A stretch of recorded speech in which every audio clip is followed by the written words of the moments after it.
Hi everyone, this is the third video in the series about how to get the most out of your WilderTrips account. In the second video, I added some different stops and changed the length of my trip to 2 days.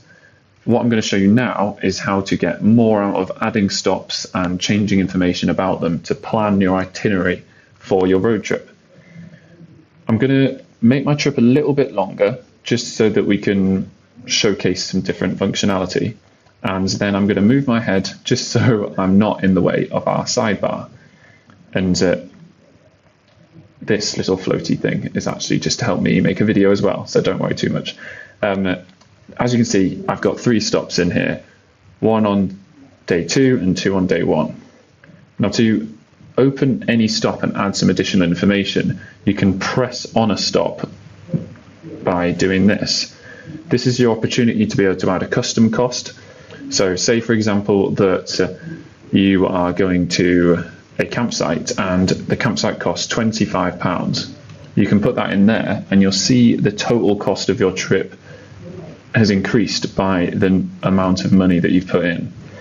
You can also choose an activity type. There will be more of these activities coming soon, but for now the total list is these: overnight, outdoor activity, place of interest, fuel, food and drink, and then default, which is just not necessarily an activity type, but maybe it doesn't fit in one of these categories, which is why I'm going to bring some more soon. And say this was a campsite, we could put overnight, and we know that we're going to be sleeping in this location overnight. You can also rename your stop, so you can, instead of using 2 over Barrow Farm Cottage, you could say awesome campsite near Dundee. And as you can see, as I've been making those changes, it's updated the name of the stop here, and it will also do so on the map.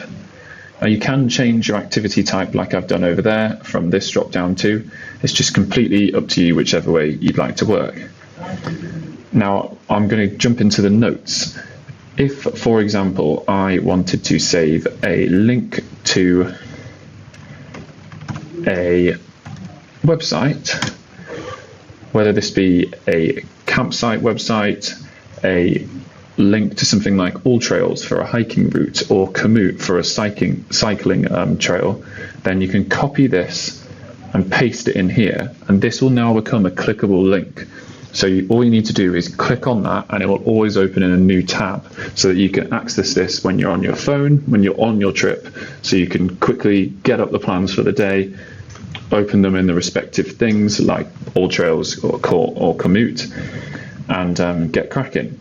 Another thing that you might want to do in the notes section is to say booking reference and copy and paste something from an email so that when you arrive at a campsite, you can quote your booking reference, your order number, something like that, just to make sure you can get into the campsite quickly.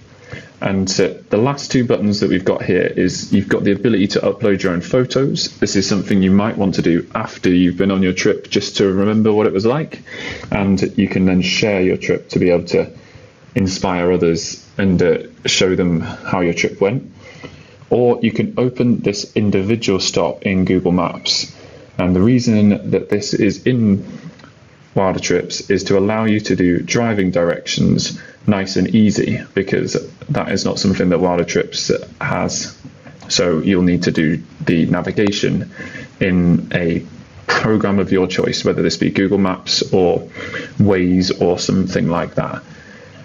And that kind of covers off everything that's inside the different stops.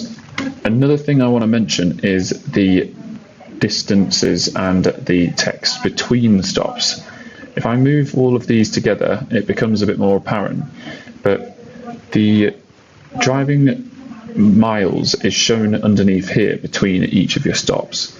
If this is in a different day and you're looking at the last stop in a day, it will always show the next day, because you'll probably be driving then rather than in the evening after this stop.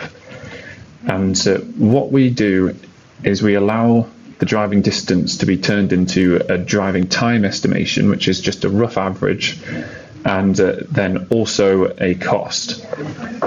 I'm going to leave this video there, but in the next video, I'm going to talk through how to manipulate the calculation of your trip costs so that you can get more accurate estimations based on your vehicle. Catch me in the next one. See you there.